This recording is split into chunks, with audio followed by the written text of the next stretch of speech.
SHO AP TV ప్రేక్షకులకు నమస్కారం. అభివృద్ధి చెందుతున్న దేశాల్లో అభివృద్ధి సంగతి దేవుడెరుగు. అప్పులు ఆత్మహత్యలు మాత్రం ప్రతినిత్యం జరుగుతూనే ఉన్నాయి. కారణాలు ఏవైనా కారకులు ఎవరైనా ఆత్మహత్య అనేది మహాపాపం. సెప్టెంబర్ 10వ తేదీ ప్రపంచ ఆత్మహత్యల నిరోధక దినోత్సవం సందర్భంగా ఈరోజు మనతో ఉన్నారు ప్రముఖ వైద్యులు డాక్టర్ కె సురేష్ కుమార్ గారు. Professor HOD of psychiatry Katuru medical కాలేజ్లో పనిచేస్తున్నారు. సో వారిని అడిగి మరిన్ని వివరాలు తెలుసుకుందాం. నమస్కారం డాక్టర్ సురేష్ కుమార్ గారు. నమస్తే అండి. డాక్టర్ గారు, సెప్టెంబర్ 10వ తేదీ ఆత్మహత్య నిరోధక దినోత్సవం సందర్భంగా ఈరోజు మా స్టూడియోకి వచ్చేసినందుకు ముందు ధన్యవాదాలు సార్. ప్రస్తుతం సార్ మన తెలుగు 2 రాష్ట్రాల్లో అట్ ద సేమ్ టైం దేశం మీద ఆత్మహత్యల పరిస్థితి ఎలా ఉంది సార్? ప్రస్తుతం దేశంలో కానీ మన ఉభయ తెలుగు రాష్ట్రాల్లో కానీ ఆత్మహత్యల శాతం రాను రాను పెరుగుతుంది. ఇప్పుడు 2 తెలుగు రాష్ట్రాలు కలిపితే 150,000 మంది ప్రతి సంవత్సరం ఆత్మహత్య చేసుకుంటున్నారు. 40 సెకండ్లకి ఒకరు ఆత్మహత్య చేసుకుంటున్నారు. ఈ ఆత్మహత్యకి మెయిన్ కారణాలు కర్ణుడి చావుకి 1,000,000 కారణాలలాగే తలాపాపం పిడికెళ్ళలాగా మన అందరం చాలా వరకు కారణం ఏంటంటే, ఆత్మహత్య చేసుకునే వ్యక్తి తను నిస్సహాయం అయ్యానని, జీవితం అంతం చేసుకోవాలని ప్రయత్నం చేస్తాడు. చేసే ముందు కొన్ని సూచనలు ఇస్తాడు. ఆ సూచనలను పక్కనున్న వారు, స్నేహితులు కానీ బంధువులు కానీ గమనించి ముందే తీసుకొని వస్తే ఖచ్చితంగా తనకి కౌన్సిలింగ్ ద్వారా కానీ అవసరమైతే మందుల ద్వారా కానీ అరికట్టవచ్చు. గత 10 సంవత్సరాలుగా మెయిన్ మార్పులు ఏంటి అంటే, విద్యార్థులు ఎక్కువ ఆత్మహత్యలు చేసుకుంటున్నారు. ముఖ్యంగా అసలు ఆత్మహత్యలు కూడా 19 సంవత్సరాల నుంచి 29 సంవత్సరాల వయసులో వాళ్ళు 30% ఆత్మహత్యలు చేసుకుంటున్నారు. దీంట్లో విద్యార్థుల ఆత్మహత్య గత దశాబ్దంలో 0.5% ఉంటే ఇప్పుడు 1%కి పెరిగింది. దానికి అనేక కారణాలు ఉన్నాయి. అవి తర్వాత వివరంగా ఉదాహరణగా చెప్తాను. సార్, ఇప్పుడు మీరు అన్నారు తెలుగు 2 రాష్ట్రాల్లో కలిపి సంవత్సరానికి 1,50,000 మంది సుమారుగా ప్రాణాలు విడుస్తున్నారని చెప్పి. సరే, ఈ ఆత్మహత్యలకు గల ప్రధాన సామాజిక, ఆర్థిక, ఆరోగ్య, మానసిక కారణాలు ఏంటో కొంచెం క్లుప్తంగా వివరించగలరు సార్? ఆత్మహత్యలకి ఇందాక చెప్పినట్టు అనేక కారణాలు ఉన్నాయి. మీరు అన్నట్టు ప్రధానంగా సామాజిక, కుటుంబ, ఆర్థిక కారణాలు చాలా ఉన్నాయి. ముఖ్యంగా ఇప్పుడు ఫ్యామిలీ సపోర్ట్ లేకపోవటం, జాయింట్ ఫ్యామిలీ సపోర్ట్ లేకపోవటం ఒక కారణం. దానివల్ల ఏమవుతున్నదంటే, తనకు కొద్దిగా నిరాశ, నిస్పృహ ఎదురైనా జీవితం అంతం చేసుకోవటమే మార్గము అని చాలామంది యువకులు ఈ విధంగా అనుకుంటున్నారు. ఇక కుటుంబపరంగా ఆర్థిక పరిస్థితులు, కోర్టులో కేసు ఓడిపోవటం, లేదా ప్రేమ విఫలం అవ్వటం, లేదా భార్య లేకపోతే తండ్రో తల్లో చనిపోవటం, ఇలాంటి అనేక వ్యక్తిగత కారణాల వల్ల కూడా ఆత్మహత్య చేసుకోవటం జరుగుతుంటుంది. ఇక సామాజిక పరంగా ఒక సమాజంలో విప్లవంలాగా ఏర్పడినప్పుడు, లేదా అతి భయంకర పరిస్థితులు ఏర్పడి తనకి ఆర్థికంగా విపరీతమైన ఇబ్బందులు ఎదుర్కొంటున్నప్పుడు, ఎక్కడా ఆశ కనపడకపోయినప్పుడు, చిరు ఆశ కూడా లేనప్పుడు ఈ విధమైన ఆత్మహత్యకు ప్రేరేపింపబడతారు. ఇక ఆర్థిక పరంగా, కోర్టు పరంగా ఇప్పుడు ముఖ్యంగా కారణాలు చూస్తే 30% కారణాలు మెయిన్గా కుటుంబపర కారణాలు, 10% కారణాలు ఆరోగ్యపరమైన కారణాలు, వైద్యం, క్రానిక్ జబ్బుల మూలాన రోగాలు, డయాబెటీస్, షుగరు, క్యాన్సరు ఇలాంటివి ఉండి దీర్ఘకాలం మందులు వాడటం వల్ల, సరిగ్గా వాడక అదుపులో లేకపోవటం వల్ల కొన్నిసార్లు వాళ్ళు ఆత్మహత్య ప్రయత్నం చేయటం జరుగుతుంది. అలానే మానసిక వ్యాధులు, కొన్ని మానసిక వ్యాధులు ముఖ్యంగా దిగులు, ఆత్మన్యూన్యత ఉన్నవారు, స్కిజోఫ్రెనియా అన్న జబ్బు కలవారు, వీళ్ళు కూడా ఆత్మహత్యలు చేసుకోవటం జరుగుతుంది. మీరు అన్నారు సార్ ఎక్కువ విద్యార్థులు ఆత్మహత్యలు చేసుకుంటున్నారని చెప్పి. విద్యార్థులు కాకుండా సార్ మనం వయసును కనుక పరిగణలోకి తీసుకుంటే ఎక్కువ ఏ వయసు వారు ఈ ఆత్మహత్యలు చేసుకుంటున్నారు సార్? 20 నుంచి 30 సంవత్సరాల వయసులో జరిగే ఆత్మహత్యల్లో 30% ఆత్మహత్యలు వీళ్ళల్లోనే జరుగుతున్నాయి. 20 నుంచి 30 సంవత్సరాలు? 20 నుంచి 30 సంవత్సరాల్లో. అది చాలా దురదృష్టకరం. ఎందుకంటే ఆ వయసులో వాళ్ళు చదువుకోవటమో, మంచి ఉద్యోగం చేయటమో, పెళ్ళికి రెడీగా ఉండి లేదు జస్ట్ వివాహం చేసుకుని ఉన్న వాళ్ళు ఆ వయసులో ఎక్కువ జరుగుతున్నాయి. దీనికి ఇందాక చెప్పినట్టు ఫ్యామిలీ సపోర్ట్ లేకపోవచ్చు, లేకపోతే చిన్నప్పటి నుంచి కూడా అపజయం ఎరగకుండా పెంచడం అవ్వచ్చు. తల్లిదండ్రులకి ఒకరే బిడ్డ ఉండటం వల్ల మొత్తం ఆ బిడ్డ మీదే కాన్సన్ట్రేట్ చేసి అతను ఏది కావాలన్నా అది ఇవ్వటం జరగటం.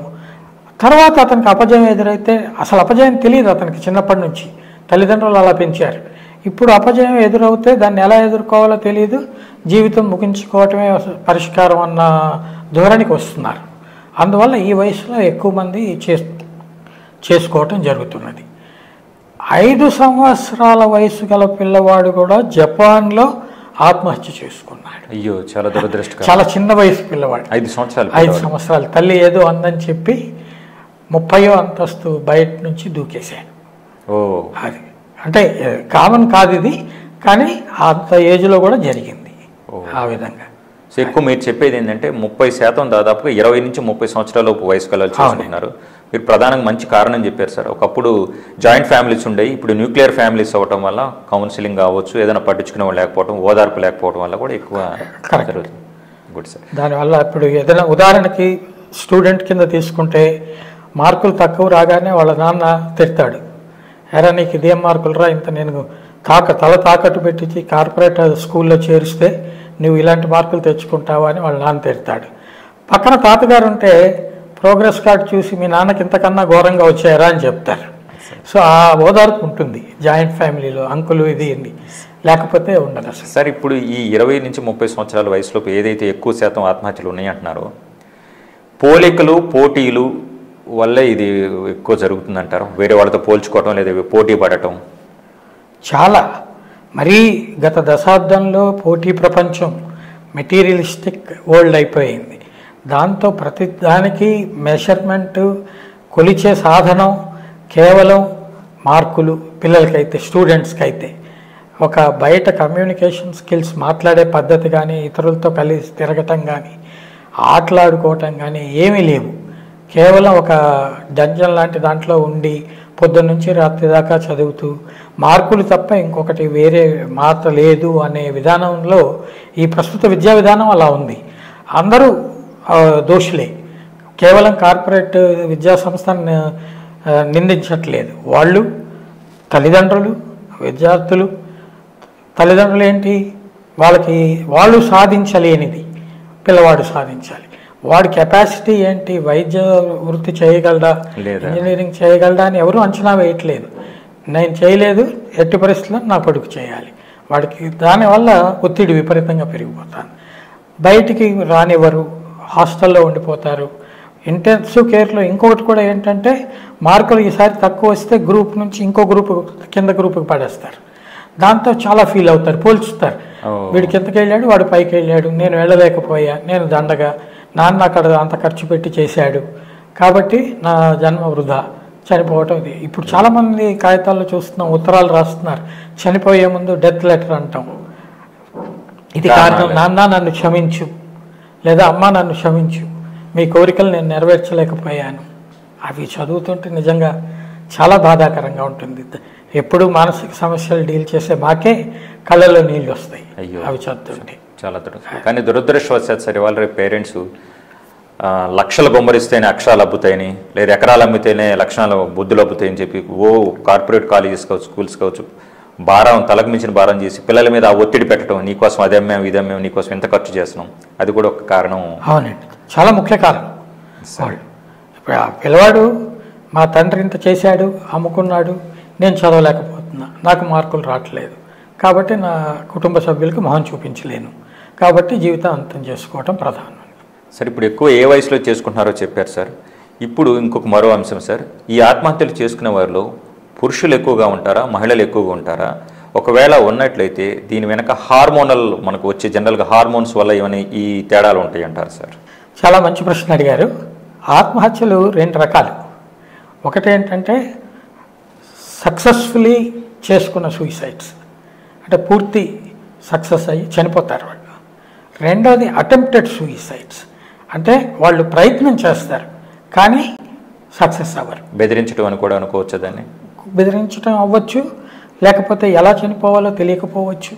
ఇప్పుడు నిద్ర మాత్రలు 4 వేసుకుంటే చనిపోతామని వేసుకుంటారు కొంతమంది, కానీ 4 నిద్ర మాత్రలు వేసుకుంటే ఇంకో 2 గంటలు పడుకుంటారు, అంతకుమించి ఏమవ్వదు. అలా విషయం తెలియక కూడా జరగచ్చు. సో ఆ విధంగా తీసుకుంటే పూర్తి ఆత్మహత్య సఫలీకృతంగా చేసుకునే వాళ్ళు మగవాళ్ళు ఎక్కువ.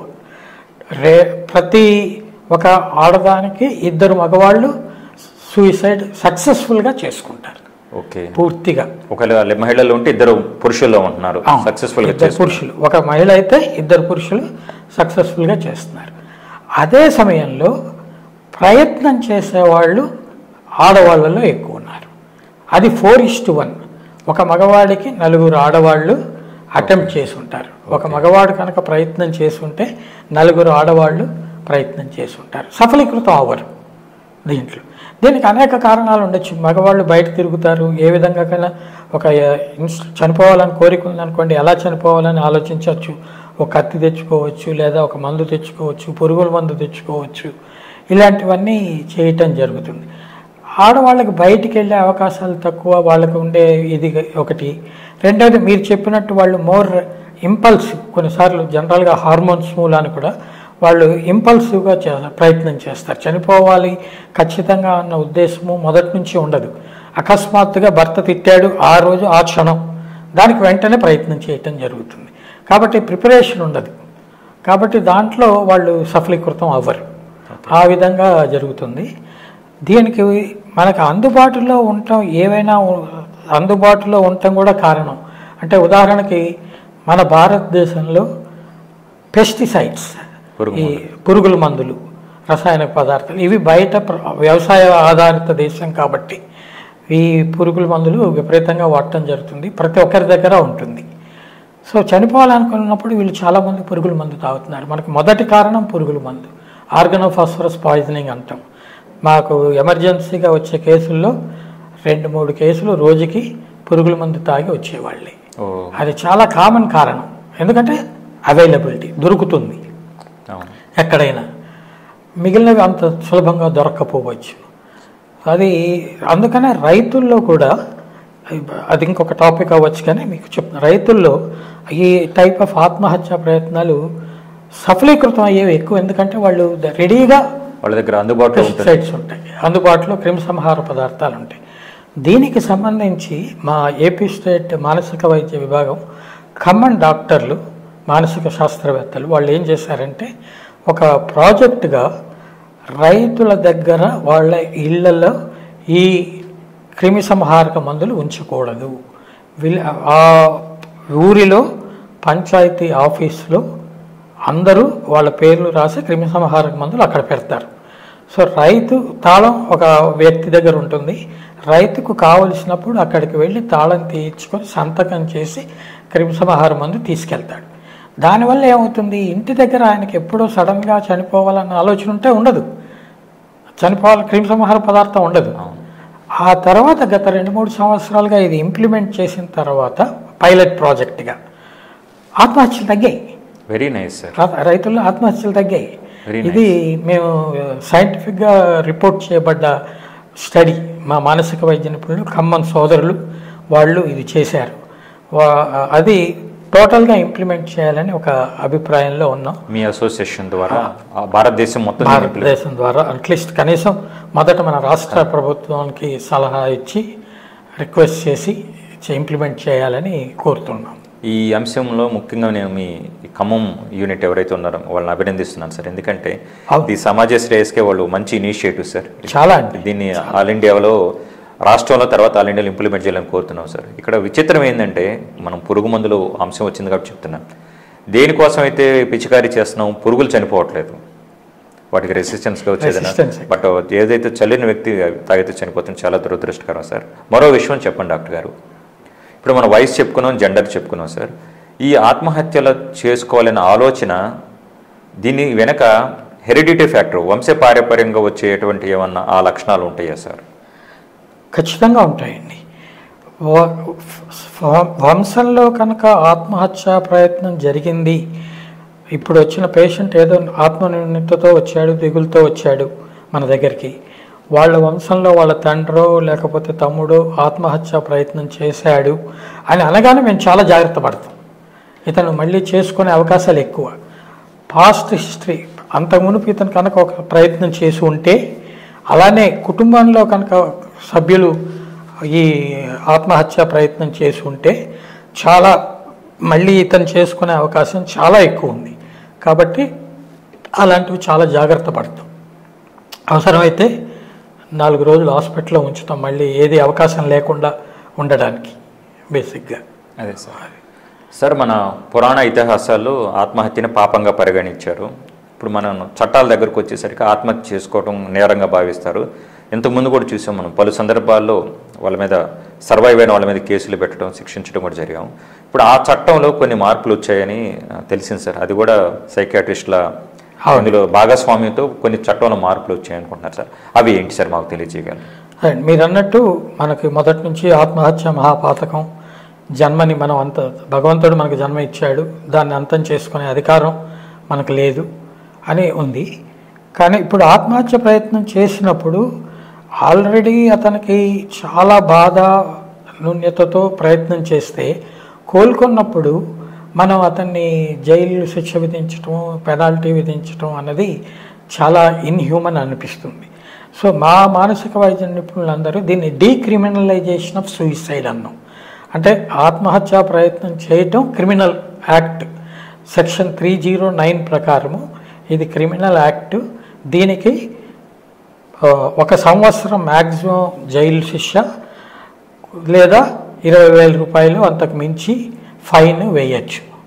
సో అతను అనేక బాధలు పడి ఆత్మహత్య చేసుకునే ప్రయత్నం చేసుకుంటే మనం ఆయన్ని అరెస్ట్ చేసో లేకపోతే ఫైన్ వేస్తే ఇంకా చాలా ఘోరంగా ఉంటుందని మా మానసిక నిపుణుల సంఘం తరపున, రాష్ట్ర దేశ మానసిక నిపుణుల సంఘం తరపున ప్రభుత్వంతో చెప్పి పోరాడి ఈ డీక్రిమినలైజేషన్ చేసాం. అంటే ఇప్పుడు ఎలా ఉందంటే యాక్ట్ ప్రజెంట్లీ వాళ్ళు వచ్చినప్పుడు మనం ఎమ్మెల్సీ చేస్తాం, మెడికల్ లీగల్ కేసు మాత్రం చేయాలి. చేసి పోలీసు వాళ్ళు మెజిస్ట్రేట్ ముందు హాజరుపరుస్తారు. చేసినప్పుడు ఈ ఆత్మహత్య కారణాలు ఏంటి, ప్రయత్నాలు ఏంటి అని ఆయన జడ్జి గారు నిర్ణయించి మానసిక వైద్య నిపుణుడి దగ్గరికి పంపిస్తారు. జైలు ఫైన్ కాదు, మానసిక వైద్య నిపుణుడి సంఘానికి పంపిస్తారు. సో ఎందుకు ఇలా చేసుకున్నాడు ఏంటి అతనికి అని మానసిక వైద్య నిపుణుడు తగిన కౌన్సిలింగ్ చేయటము, అవసరమైతే మందులు ఇవ్వటము చేయటం జరుగుతుంది. ఇది ఉచితంగానే జరుగుతుందా సార్? అంటే ప్రభుత్వం తరపున చేసినప్పుడు మొత్తం ఉచితమే అండి. ఇప్పుడు ప్రభుత్వం తరపున సంఘాలు ఉన్నాయి, 24 hour టెలిఫోన్ ఇది కూడా ఉంది, హెల్ప్ లైన్ ఉంది, అలా అన్నీ ఉన్నాయి. కాబట్టి ఇవన్నీ ఉచితంగానే జరగబడతాయి. సరే, ఇప్పుడు ఆత్మహత్య చేసుకోవాలి అనే ఆలోచన కలిగిన వాళ్ళని ముందుగానే వాళ్ళ బిహేవియర్ని బట్టి కావచ్చు, వాళ్ళ నడవడికను బట్టి కావచ్చు, కుటుంబ సభ్యులు కానీ స్నేహితులు కానీ లేదా శ్రేయోభిలాషులు సన్నిహితులు ఎవరైనా ముందుగానే గుర్తించే అవకాశం ఉందంటారా? చాలా. ఎవరైనా సరే ఆత్మహత్య చేసుకుంటున్నాడు అంటే అతను కొన్ని ప్రవర్తనలో మార్పులు ఖచ్చితంగా ఉంటాయి. స్నేహితులు బంధువులు గుర్తుపట్టవచ్చు ఆ మార్పులు. అంతకాలం హడావిడిగా ఉండేవాడు, అందరితో కలివిడిగా తిరిగే వ్యక్తి అకస్మాత్తుగా ఎక్కువ మాట్లాడకుండా ఒంటరిగా ఉండటం, ఎవరితోనూ మాట్లాడటానికి ఇష్టపడకపోవటం, ఏదో తన పని తను చేసుకుని వెళ్ళిపోవటం, అలా జరగటం ఒకటి. రెండవది, తన దగ్గర ఉన్న విలువైన వస్తువులు దానం చేయటం. దానం అంటే ఇప్పుడు మంచి వాచ్ ఉంది, అతను ఎప్పుడు ఆ గడియారం పెట్టుకుంటాడు, ఎవరికి ఇవ్వడు. అలాంటిది ఆ గడియారం తన తమ్ముడికో లేకపోతే ప్రాణ స్నేహితుడికో ఇచ్చేస్తాడు, తీసుకోరా నువ్వు అని. అంటే అతనికి మనసులో నాకు ఈ వస్తువులు అవసరం లేదిక, నేను చనిపోబోతున్నాను, ఇవెందుకు నాకు అని ఒక అభిప్రాయం ఉంది అన్నమాట. తన విలువైన వస్తువులు బంధువులకో స్నేహితులకో ఇచ్చేయటం జరుగుతుంటుంది. మూడవది, తరచుగా నేను చనిపోతే బాగుంటుందేమో, ఈ కష్టాలకి అంతం చనిపోవటమేనేమో అనే మాటలు మాట్లాడుతుంటాడు బేసిక్గా. సో ఇలాంటి వీటి వల్ల మనం ఇతను ఆత్మహత్యకి వెళ్తాడేమో అనుమానం మనకి ఉండి దాన్ని మొదట్లోనే మనం మొగ్గలోనే తుంచేస్తే మనం చాలా వరకు వాళ్ళని సేవ్ చేయగలం. తర్వాత వెజిటేటివ్ ఫంక్షన్స్ అంటే ఆకలి మారిపోతుంది, ఆకలి చాలా తగ్గిపోతుంది, నిద్ర చాలా తగ్గిపోతుంది, ఉత్సాహం ఉండదు. ఏ విషయం కూడా ఇది చేయాలి అది చేయాలి అని అనుకోడు. ఏదో లేస్తాడు, తింటాడు, పడుకుంటాడు, అంతే. ఇవన్నీ కూడా మనకి దాని లక్షణాలు. వాటికి అవకాశం ఉంది, డేంజర్ బెల్స్ అంటాం, మనకి సూచన. అదే అది డబ్బులు లేక ఎవరు ఆత్మహత్య చేసుకోరు, పలకరించే నాదులు లేకే చేసుకుంటారని మొన్న ఒక సైకాలజిస్ట్ అంటుంటే విన్నాను సార్. సో ఇలా ఆత్మహత్య చేసుకునే వాళ్ళని నిరోధించడంలో కుటుంబ సభ్యులు కావచ్చు, లేదా ఉపాధ్యాయులు కావచ్చు, లేదా శ్రేయోభిలాషులు కావచ్చు, వీళ్ళ పాత్ర ఏ మేరకు ఉంటుంది సార్? స్నేహితులు కావచ్చు. చాలా వరకు అండి. ఇందాక చెప్పాను, ఇప్పుడు 10 లక్షల మంది ప్రతి సంవత్సరం దేశంలో ఆత్మహత్య ప్రయత్నం చేస్తున్నారు. రాష్ట్రంలో 2 లక్షలు, 1.5 లక్షలు చేస్తున్నారు. వీళ్ళందరికీ మానసికంగా సైకాట్రిస్టో లేకపోతే సైకాలజిస్టో కౌన్సిలరో వీళ్ళు ఎంతమంది చేయగలరు? వాళ్ళ సంఖ్య తక్కువ, ఈ సంఖ్య ఎక్కువ. కాబట్టి ఖచ్చితంగా మొదటి దశలో తెలిసిన వాళ్ళు, సన్నిహితులు, స్నేహితులు, బంధువులు వాళ్ళే గుర్తుపట్టి మొదటి దశలోనే వాళ్ళకు పూర్తి సహాయ సహకారాలు అందజేస్తే దీన్ని మనం అరికట్టవచ్చు. ఇందాక చెప్పిన సూచనలే. ఎప్పుడు మాట్లాడేవాడు, ఇంట్లో అంత మాట్లాడకుండా ఉంటాం, డల్గా ఉంటాం, ఏ నాయనా ఎందుకు డల్గా ఉన్నావు అని అడిగితే సగం మంది బయటకు వస్తారు. అదే సార్. ఇంకోటి ఏంటంటే అండి, ఇది వరకు మేము చదువుకున్న రోజుల్లో, అంటే 40 సంవత్సరాల కిందట, ఆత్మ న్యూన్యత ఉన్న వ్యక్తుల్ని లేదా ఆత్మహత్య ఆలోచనలో ఉన్న వ్యక్తిని ఆత్మహత్య గురించి మాట్లాడకూడదని చెప్పేవాళ్ళు మాకు టీచింగ్లు. అంటే మనం నీకు ఆత్మహత్య చేసుకోవాలా అన్న ఆలోచన ఉందా అని అడగటం అతన్ని ఆత్మహత్యకు ప్రేరేపింపవచ్చు అని అనుకునేవాళ్ళు ఆ కాలంలో. అలా అవును సార్, ప్రశ్నించేవారు కాదు, ప్రశ్నించకండి, దాని గురించి మాట్లాడకండి అని మాకు టీచ్ చేసేవాళ్ళు. కానీ ఇప్పుడు గత 2 దశాబ్దాలుగా ఏంటంటే, అతను ఆత్మహత్య చేసుకుంటాడా, ఆ కోరిక ఉందా, ఆలోచన ఉందా, ఎలా ఉంది, ఏంటి అని అన్నీ అడగాలి. Break the silence, improve the communication. అసలు ఈ సంవత్సరం థీమ్ అదే మనకి. యూ హ్యావ్ టు కమ్యూనికేట్ చేయాలి, ఓపెన్ ది ఛానల్, స్టిగ్మాని నిరోధించండి, వాళ్ళతో మాట్లాడండి, అవకాశం ఇవ్వండి. అండ్ ఆత్మహత్య ప్రయత్నం అన్నది లాస్ట్ అటెంప్ట్ ఫర్ హెల్ప్. ఆయనకి సహాయ సహకారాలు అందట్లా, అందువల్ల ఇది లాస్ట్ క్రై ఫర్ హెల్ప్ అంటాం. దాన్ని చూసుకుని నేను ఇప్పటికీ చాలామందికి, మా స్టూడెంట్స్కి వీళ్ళకి చెప్తాను. 10 సంవత్సరాల కిందట నాకు తెలిసిన ఒక బాగా ప్రొఫెసర్ గారి అబ్బాయి ఐఐటీలో చేస్తున్నాడు, ఇవి చేస్తున్నాడు. ఆయన ఆత్మహత్యా ప్రయత్నం చేశాడు, సక్సెస్ఫుల్గా చేశాడు. బాధ ఆయన ఏంటంటే, అప్పుడప్పుడే మొబైల్ వచ్చింది ఆ కాలంలో. ఆ పీరియడ్లో 4 స్నేహితులకు ఫోన్ చేశాడు. 4 ఫోన్ ఎత్తల, ఏ కారణం వల్ల అయితేనేమి, బిజీగా ఉండో ఇంకోటి ఉండో. ఆయన ప్రయత్నం చేశాడు, చనిపోయాడు. దాన్ని ఒకవేళ ఒక స్నేహితుడు కనుక ఫోన్ కనుక తీసి మాట్లాడి ఉంటే ప్రాబబ్లీ నివారించబడి ఉండేదేమో, ఫీల్ అవుతాం అలా. అది ఆఖరి నిమిషం చాలండి అతనికి చెప్పడానికి, ఆపడానికి. అంతే కదా సార్, అది ఒక్క సెకండ్, అది కూడా చాలా ముఖ్యం. గతంలో నేను కూడా సార్ ఈ అంశాల పట్ల నాకు కొంచెం కనీస అవగాహన ఉండటం వల్ల మా బంధువుల్లో ఒక ఆవిడకి మానసిక సమస్యలు ఉన్నాయి సార్. వాళ్ళ హస్బెండ్ దగ్గర ఎందుకు ఉదహరించాను. నాకు తెలిసిన మానసిక వైద్యులు ఉన్నారు. అప్పుడు నాకు సంజయ్ గారు పరిచయం సార్. ఏమన్నా అవసరం కావాలంటే అతను చాలా ఇన్సల్ట్గా భావించాడు సార్. నేను అడగటం చాలా ఇన్సల్ట్గా భావించి నాకు కనీసం స్పందన కూడా తెలియచేయకుండా అక్కడి నుంచి వెళ్ళిపోయాడు సార్. నేను కూడా అరే అనవసరంగా ఆయన ఏమైనా ఇబ్బంది పెట్టామని అనుకుని నాకు కూడా బాధ అనిపించింది సార్. దురదృష్టవశాత్తు 15 రోజుల తర్వాత ఆవిడ సూసైడ్ చేసుకున్నాడు సార్. నాకు అనిపించింది కనీసం వాళ్ళు స్పందించి వీడు ఎందుకు చెప్తున్నాడని ఆవిడ కొంచెం వైద్యం చేయించినట్లయితే ట్రీట్మెంట్ జరగలేదు సార్ ఆవిడకి, అందువల్లే ఆవిడ చనిపోయింది. దురదృష్టవశాత్తు సార్, చాలా దురదృష్టం అండి. అలాంటివి జరగకుండా ఉండడానికి ఇలాంటి ప్రోగ్రాములు ఉపయోగపడతాయి. ఇలాంటి ఆత్మహత్య నివారణ దినాలు ఇవన్నీ జరపడానికి కారణం అదే. మన స్టిగ్మా అంటాం, అంటే ఇది తీసేయాలి. మానసిక వైద్యుని సంప్రదించడం అన్నది కేవలం పిచ్చి ఉంటేనే సంప్రదించడం జరుగుతుంది. అపోహలు చాలా ఉన్నాయి. పెడతారేమో, కరెక్ట్, రూములో పెట్టి లాక్ చేస్తారేమో, ఇవి చాలా అపోహలండి. ఇంకా మొదట్లో నేను ప్రాక్టీస్ మొదలెట్టినప్పుడు 40 సంవత్సరాల కిందట వచ్చే పేషెంట్స్ కనీసం ఒక సగం మంది పూర్తి ఉన్మాదంతో, ఉద్రేకంతో తీసుకొని వచ్చి కొట్లు తీసుకొని వచ్చేవారు. ఇవాళ 100కి 90% ఎమోషనల్ సమస్యలు, ఇంటర్పర్సనల్ సమస్యలు, ఆలుమగల మధ్య సంబంధాల సమస్యలు, తల్లిదండ్రుల మధ్య పిల్లల మధ్య సమస్యలు, వీటితో ఎక్కువ వస్తున్నారు. దిగులు, ఆత్మన్యూన్యత, ఉద్యోగంలో ఇమడలేకపోవటం, వీటితో మన దగ్గరికి ఎక్కువ వస్తున్నారు. పూర్తి ఉన్మాదం ఉన్న కేసులు చాలా తగ్గిపోయాయి. ఈ సమస్యలన్నింటినీ మనం క్రోడీకరించి అసలు ఈ ఆత్మహత్యలు వీటన్నిటికీ ఒక మేజర్ రీజన్ దేని చుట్టూ ఎక్కువ తిరుగుతుంది ఈ ఇష్యూస్ అంటే ధనం ఇప్పుడున్న అని అనుకోవచ్చు సార్. వారి ఇతర ఏమైనా ఇంకా లేదా ఎక్స్ట్రా మ్యారిటల్ అఫైర్స్ కూడా ఒక కారణం అయి ఉండొచ్చు సార్. ఇప్పుడు అదే ఇందాక మీకు చెప్పాను, 30% కేవలం సమస్యలు, కుటుంబ సమస్యలు వీటి వల్ల జరుగుతుంటాయి. ఇక ఇంకొక ముఖ్యమైనది ఇప్పుడు జరుగుతున్నవి మాదక ద్రవ్యాలు, తాగుడు. ఈ అలవాటు ఉన్న వాళ్ళు వాళ్ళ వ్యాధిలో భాగంగా భార్యలను అనుమానించడం జరుగుతుంది. పారానాయిడ్ అంటాం. ఇలా అనుమానించేటప్పటికి వాళ్ళు ఆత్మహత్య ప్రయత్నం చేసుకుంటున్నారు.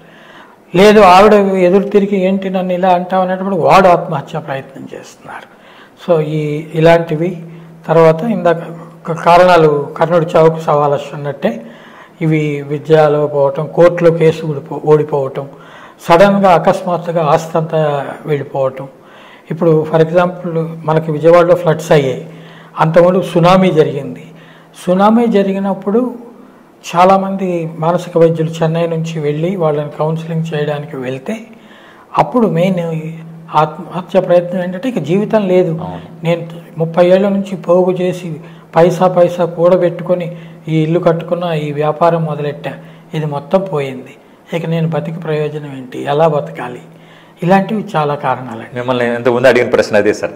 ధనం అంటే సొమ్ము చుట్టూ తిరుగుతుంది.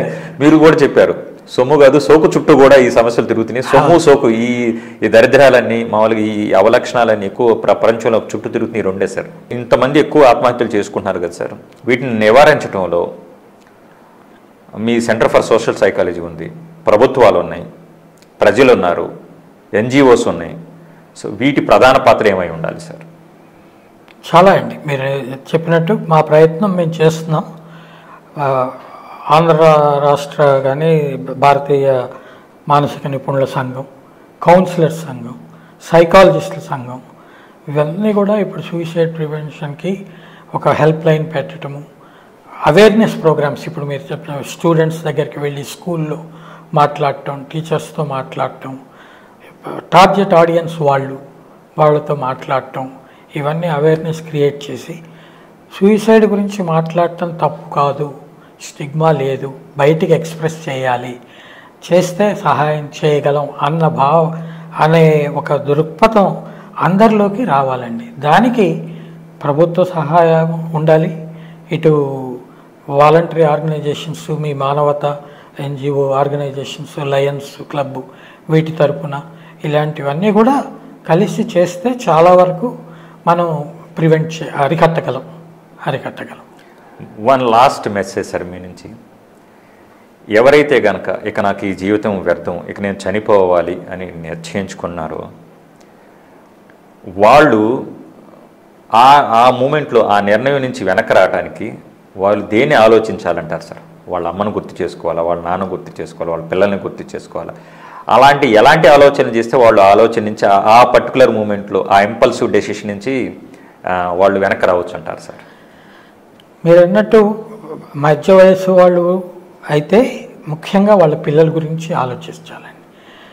చాలామంది ఆత్మహత్య ప్రయత్నం చేసిన వాళ్ళు కానీ లేదా మా దగ్గరికి ఆత్మన్యూన్యతతో వచ్చే మానసిక వ్యాధి సంబంధించిన రోగులు కానీ ఏమ్మా వాళ్ళు ఆత్మహత్య ప్రయత్నం చేస్తే నేను ప్రశ్న అడిగేది, ఏమ్మా నీకు ఎందుకు అలా ప్రయత్నం చేసావు? మరి ఆలోచన వస్తుంది కానీ ప్రయత్నం చేయాల. నా పిల్లల గురించి ఆగుతున్నానండి అనేవాళ్ళు 180 మంది అండి.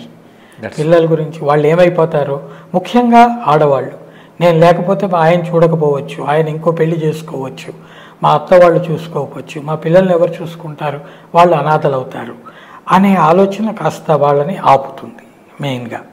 ఇక ఆఫ్కోర్స్ మీరు చెప్పిన మిగతా బాంధవ్యం, భర్త భార్య ఇలాంటివి కూడా పనిచేస్తాయి.